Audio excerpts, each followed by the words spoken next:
ખાતે હવાઈ મથક માટે ભૂમિ સર્વેક્ષણ શરૂ. સ્થાનિક વિરોધ શમ્યા બાદ પ્રોજેક્ટને ગતિ વિકાસની નવી તકો ઊભી થશે. દાહોદ જિલ્લાના ઝાલોદ તાલુકામાં આવેલા ટાડાગોળા ગામે આખરે ઘરેલું હવાઈ મથકના નિર્માણ માટે સર્વેની કામગીરી શરૂ કરી દેવામાં આવી છે. અગાઉ સ્થાનિક લોકો દ્વારા જમીન સંપાદન સામે ઉગ્ર વિરોધ નોંધવામાં આવ્યો હતો, જેના કારણે આ યોજના લટકી પડી હતી. પરંતુ હવે વહીવટીતંત્ર અને સરકાર દ્વારા સ્થાનિક લોકો સાથે સંવાદ સાધવામાં આવતા વિરોધ શમ્યો છે. આ વિકાસલક્ષી પ્રોજેક્ટ હવે સત્તાવાર રીતે ભૂમિ નિરીક્ષણ અને સર્વેક્ષણનું કામ પૂરજોશમાં ચાલી રહ્યું છે, જે આદિવાસી વિસ્તારમાં આર્થિક વિકાસની નવી દિશા ખોલી શકે છે. આ સર્વેક્ષણ માટેના પ્રાથમિક તબક્કામાં મહેસૂલ અને અન્ય વિભાગોના અધિકારીઓએ ટાડાગોળા ગામની નિર્ધારિત જમીનની મુલાકાત લીધી હતી. આશરે 150 હેક્ટર જમીન પર હવાઈ મથક બનાવવાની યોજના છે, જેમાંથી મોટા ભાગની જમીન સરકારી અને કેટલાક ખેડૂતોની ખાનગી માલિકીની છે.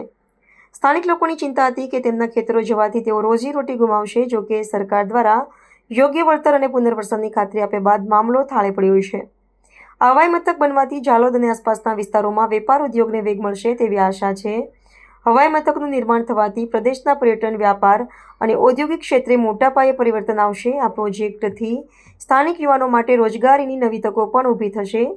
સર્વેની કામગીરી પૂરી થયા બાદ તેનો વિગતવાર અહેવાલ ઉચ્ચ સ્તરે રજૂ કરવામાં આવશે. ત્યારબાદ જમીન સંપાદન અને નિર્માણ કાર્યની પ્રક્રિયા આગળ વધશે. આ પ્રોજેક્ટ આદિવાસી વિસ્તારને રાષ્ટ્રીય નકશા પર લાવવા અને તેના સર્વાંગી વિકાસ માટે એક સીમાચિહ્ન સાબિત થશે તેવી અપેક્ષા. ખરેખર આ ગુજરાતની અંદર દાહોદ જિલ્લો એ ટ્રાઇબલ વિસ્તાર, આદિવાસી વિસ્તાર છે. ખરેખર અહીંયા પાયાની કોઈ સુવિધાઓ છે નથી અને અહીંયા કોઈ ગામડાઓની અંદર અથવા દાહોદ જિલ્લાની અંદર કોઈ એવા બિઝનેસમેન કે એવા કોઈ ઉદ્યોગપતિઓ છે નથી. ખરેખર અમારા અહીંયા વિસ્તારની અંદર પાયાની સુવિધાઓની જરૂર છે, જેમ કે પ્રાઇમરી સ્કૂલ હોય, કોલેજ હોય, સ્મશાન ઘાટ હોય, રોડ રસ્તા હોય, વીજળીની સુવિધા હોય, જે અમને પાયાની સુવિધાઓ મળતી નથી. આજ દિન સુધી અમારા ગામની અંદર કોઈ બસની સુવિધા નથી. વિદ્યાર્થીઓ ભણવા માટે બહાર જાય, દાહોદ, ઝાલોદ કે લીમડી જાય, જેઓને બસ માટે પણ કોઈ સુવિધા નથી. ખરેખર અહીંયા દાહોદ જિલ્લાના સાંસદશ્રી અને તમામ MLA શ્રીઓ જે ભાજપ સરકાર છે, છતાં પણ તેઓ એવું લાગે છે કે ખરેખર આદિવાસી સમાજ માટે તેઓ કોઈ દિવસ આજ દિન સુધી કોઈ બોલતા નથી. અમારા ઝાલોદના ધારાસભ્ય શ્રી મહેશભાઈ ભુરિયા સાહેબ અમારી પડખે આવ્યા હતા, પણ એના સિવાય કોઈ ધારાસભ્ય અમારી પડખે આવ્યા નથી. ખરેખર આપણા દાહોદ જિલ્લાના નેતાઓ ગમે એટલા આદિવાસી સમાજને નુકસાન થાય કે અત્યાચાર થાય, છતાં પણ કોઈ બોલવા તૈયાર નથી. જો આવતા સમયની અંદર આ એરપોર્ટ પ્રોજેક્ટ રદ કરવામાં ના આવે અથવા તો અન્ય જગ્યાએ તબદીલ કરવામાં ના આવશે તો અમે સૌ આદિવાસી સમાજને આમંત્રણ કરીશું.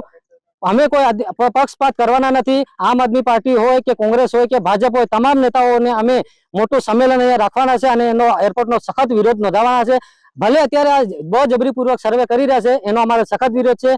અમને પાયાની સુવિધાઓ આપે અને અમે ઉગ્ર આંદોલન કરીશું અને આવનારી સીટોનો અમે વિરોધ કરીશું. સરકારશ્રી દ્વારા અમારા ઝાલોદ તાલુકાની અંદર જાણે કે અમારા આદિવાસીઓનો ખાત્મો જ કરી નાખવો હોય એ રીતે અમારી જમીન છીનવી લેવાનું જે ષડયંત્ર છે, અને એ ષડયંત્રના ભાગરૂપે આજ રોજ ટાડાગોળા અને શારદા ગામની જે જંગલની જમીન છે અને ટાડાગોળા ગામની 28 હેક્ટર જમીન જે સરકારી પડતર છે, એનું ડોમેસ્ટિક એરપોર્ટના નામે સર્વે કરવામાં આવી રહ્યું છે.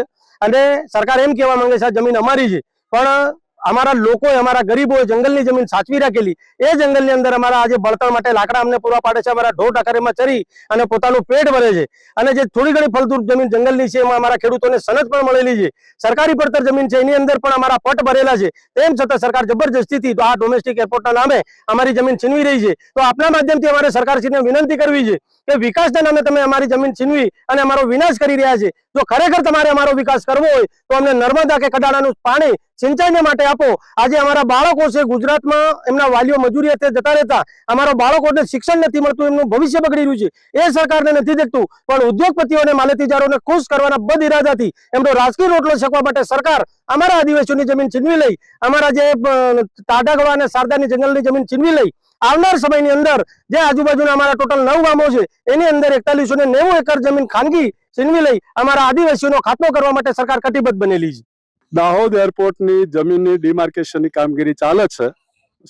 એ આજની કામગીરી ડિમાર્કેશનની છે. બસ અધિકારીઓ જોડાય છે, કયા પણ એ તો તમે જોયા જ છે ને બધા સવારે.